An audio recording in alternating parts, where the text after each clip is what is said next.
What up, Gemini? Yo, I had y'all reading, but it had to be separated into two parts. And so, like, you know what I'm saying? That shit old and outdated. I'm like, let me give y'all a fresh reading that way. You know what I'm saying? It could be all fair and shit. But for the most part, yeah, for the most part, let's dive right in. So what I'm going to do is I'm going to keep it all balanced and stuff like that. Since I'm kind of late in the week, I'm going to push it back to basically I'm reading from now until the moon slides into Taurus and is about to get into Gemini and shit like that. So that way into your own sign, you know what I'm saying? So for the most part, you know, we gonna get it right, you know what I'm saying? That way y'all get a full week. And what I'm gonna do is those house transit readings, I'm gonna do those on a new and full moon. And in between, I'm just gonna do these regular business tarot readings. That way, you know what I'm saying? Like, cause those other readings take a lot out of me. I can't do them every week. It ain't gonna happen. You know what I'm saying? Y'all see me barely holding on with this. This is some new shit for me too, because I'm a Pisces. I don't do this routine shit. This shit shit different. But anyway, let's dive right in. Let's dive in. You know what I'm saying? Talk about your business and shit. So we gotta incorporate the astrology. So for the most part, your moon is in your, let me see, moon's in Aquarius right now, late degree, about to slide into Pisces. Your moon is like in the, let me think, if you're a Gemini ascendant, your 7th house is Sag. So that means your 8th house would be Cap. So your 9th house. So right now, you know, it's in your 9th house. Now, depending on your ascendant degree, it'll be in a different, it might be in a different house and stuff like that. But you can watch the other videos to kind of adjust it, because you probably already been dealing with that. But for the most part, with the moon in your 9th house, is going to be traveling. By the time it gets to your sign, it'll be traveling, or it'll be traveling from the 9th house to the 12th. You know what I'm saying? And then going into the 1st by the time it gets into yours, obviously. So for the most part, this is a time for you. This is an internal like time. This is a time for wisdom, exploration, kind of going to new spaces. Also, the sun is in your 7th house. So this is like when the sun is transiting through your 7th house, this is like stepping outside of yourself to see something new. And then for y'all, you know, it's all about expansion and shit like that. And I know y'all kind of going through, y'all might be going through it right now, you know what I'm saying? Because all this energy is opposing y'all and shit like that. Because even Mercury ain't on your side for the first time ever. Even Mercury ain't on your side. Mercury can't help you. So you like, what the fuck? All right. No, that's 3. Yeah. Y'all might be a little jumbled up. Yeah. You know, see a lot of things on your mind, of course. Always. Let's get into this shit, though. No, I ain't gonna pull that out.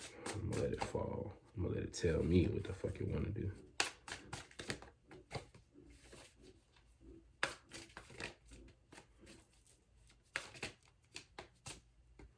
I get the energy like y'all want to spill the beans on something like that. It's like this spill, like, and I think this is the vibe I was getting the first time I was playing y'all cards. I could have probably just used that for real.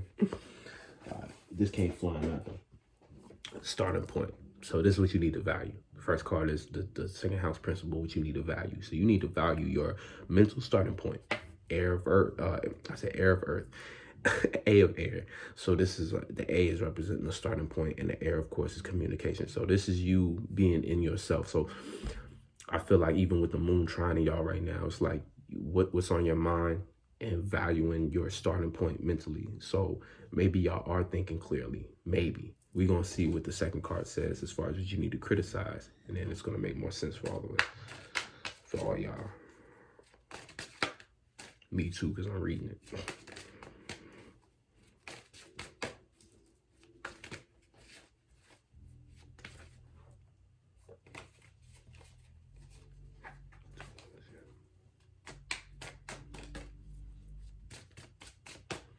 This is like an internal week. So y'all probably already kind of been in contemplation mode. And like I said, when the sun is transiting your 7th house, is always a situation where you're kind of like, you have to like step outside of yourself for a little bit. You know what I'm saying? It's almost like you got to like see things from a different perspective or angle, you know what I'm saying? And relate to it. And, yeah. So what you need to criticize is your creative starting point. So You got 2 aces. Like, that's interesting. You know what I'm saying? So it's like you at the beginning of something. You trying to start something. Wanna be starting something. Wanna be starting something. Shout out to Michael Jackson. But for the most part, yeah. For the most part, it's like you're dealing with starting points right now. You need to criticize your creative starting point, or you got the idea. What's the expression behind it? You know, and we're going through Sagittarius, so a fire sign transit is like, what are you trying to express? You might feel like you need to merge these. You need to give some color to that idea that you have. You know what I'm saying? And this is your business reading, so you need to give some color to that idea you have to make it a little more creative, a little more unique, so you can come up with a proper starting point for whatever it is that you're trying to do as far as your business. You know what I'm saying? Like, you might be wondering why your business is not taking off. It's because you're not adding enough color to it. You're not adding enough of yourself even. You know what I'm saying? Because the fire energy is very much apparent and clear. It burns through reality. So people with a lot of fire, they're expressive, but a lot of times these be the people with hearts on their sleeve, the people that, you know, you can see their every emotion. You can see what they actually feel about something. Therefore, you know, these people end up being a lot of times the most, what people kind of consider trustworthy. You know what I'm saying? People trust them because of how outward they are with how they feel about things. So, you know, maybe you're not putting enough of yourself. You know what I'm saying? Because the fire very much deals with detachment and clarity that, hey, this is me by myself. This is me as an individual. And so maybe that right there is something that you're lacking when it comes to your idea, and why other people, it doesn't seem like they're ready to be on board with whatever it is that you're kicking. You know what I'm saying? So you need to keep that in mind. And it's like, damn, the reason why your business not going nowhere is because you're not actually putting enough of yourself into that idea. So it doesn't have enough color, feeling, or a passion in it to actually go anywhere. You know what I'm saying? And this is really what you need to take time into. So you need to take time, practical, like I said, take action on. You need to take action on putting some more time in the practical aspects of etching out that creative vision. Again, creative expression. You need to take action on creating more, a jackpot of fire, a jackpot of creative energy. So yeah, you need to color out that idea. That's why the A came second as a criticism. Like, you're criticized, like, you need to look at the details of what you're expressing and look at that idea and say, well, you know, what makes this idea passionate? What about me can I put into this idea to give it more life, to give it more passion and more travel and shit like that. You know what I'm saying? And then that becomes the jackpot of fire.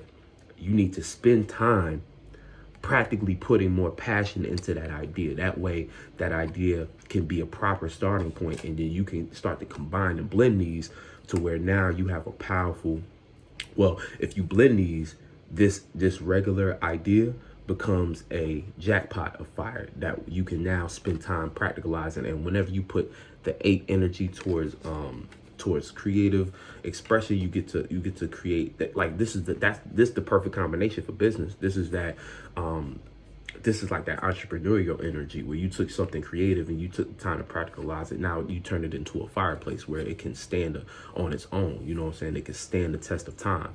It has something to stand on, and therefore it's more potent. It's more structured. It's more I'm trying to find the right word, but it's more practical, and it's able to actually benefit you. You know what I'm saying? Because that's all, like, business is about, you know, doing something creative, or creative businesses be about that. You know what I'm saying? Especially if you're an artist, it's like you gotta take the time to take that raw creativity, that fire, that passion, but make it make sense so that you can actually earn from it. You know what I'm saying? People can see the value of it and actually, you know, compensate you, whether it be financially or whatnot. You know what I'm saying? Just show you support and things of that nature. And then the 8 is, let me see, 2, 3, 4 is the Virgo. 4, 5, 6 is the, no, 4, 5, 6 is the Virgo. That first one is the Taurus. And then so 8, 9, 10. So this is the first decan of Capricorn right here. So yeah, initiating some practicality when it comes to your creative expressions, your creative jackpot. You know what I'm saying? Because you are creative. It's just right now you starting off with the idea, and the idea is cool, but you need to add some color to it.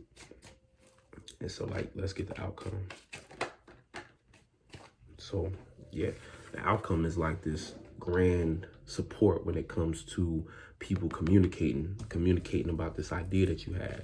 Really communicating about this idea that you had. And now you see, right? You valued this idea enough to color it in, took some time to practicalize it. It turned into a jackpot.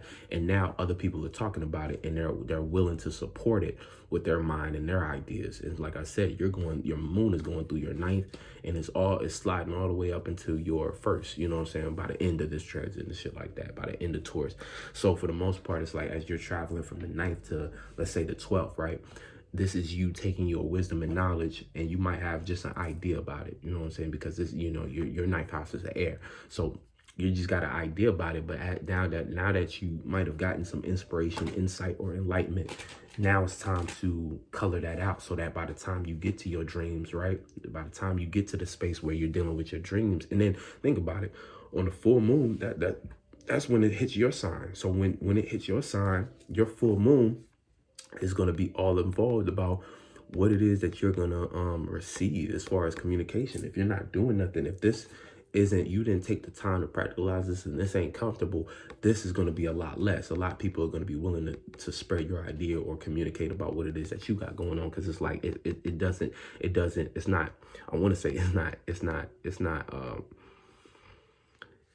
interesting enough. You know what I'm saying? Like Q is like interesting energy. Is like, you know what I'm saying, Q is an interesting letter. Like, you know what I'm saying, it's like, what the fuck is it supposed to be? Like, it can only work with the U, and it's weird, you know what I'm saying, it's a weird ass number. So, but it's unique and stuff like that. So it's like, you want people talking about your shit and looking at it like, oh, that's unique, that's something I want to give my mind to, because I'm trying to, you know, I'm curious about it, curious. And even though that starts with a C, Q, it still has that Q sound to it and shit like that. So it's like, you know, I'm just kind of going off and shit like that. But for the most part, that's what it's all about. Taking this idea, coloring it in, taking time to practicalize it, and turn it into a jackpot of creative expression. That way, you know, when you do convey that idea, people want to talk about it, and you're not just talking to talk. You know, now people are interested and they're inquisitive. That's the word I was trying to use. Inquisitive about about wanting to know more about this idea. And at that point, you got them. You know what I'm saying? You got them. Got your ass, you know what I'm saying, as far as business goes, because that's the whole point of business. You want to do something that gets the attention, and then once you get the attention, then you want to just like, in the way you get the attention is by having value, and the people who need that, they're going to be more inclined to want to invest, want to participate, want to support, and things of that nature. You know, even if the support isn't monetary and shit like that, you know, there's many different ways to receive support. And one of those ways, especially for you, is people being inquisitive and wanting to know more and being interested in what it is that you kicking. So, yeah, that's the reading for the most part. I just dropped a mixtape on my Dave Beyond channel, which is like my main creative channel. So go ahead and check that out. Also, I dropped some information on the Subcom TV creative pop-up, and that's that. If you want to know more about that, I'm shooting a film with the Soul Group, so you want to check out more about that, see how you can get involved, go ahead, check out that video. And other than that, I'll catch you on the next one. Peace.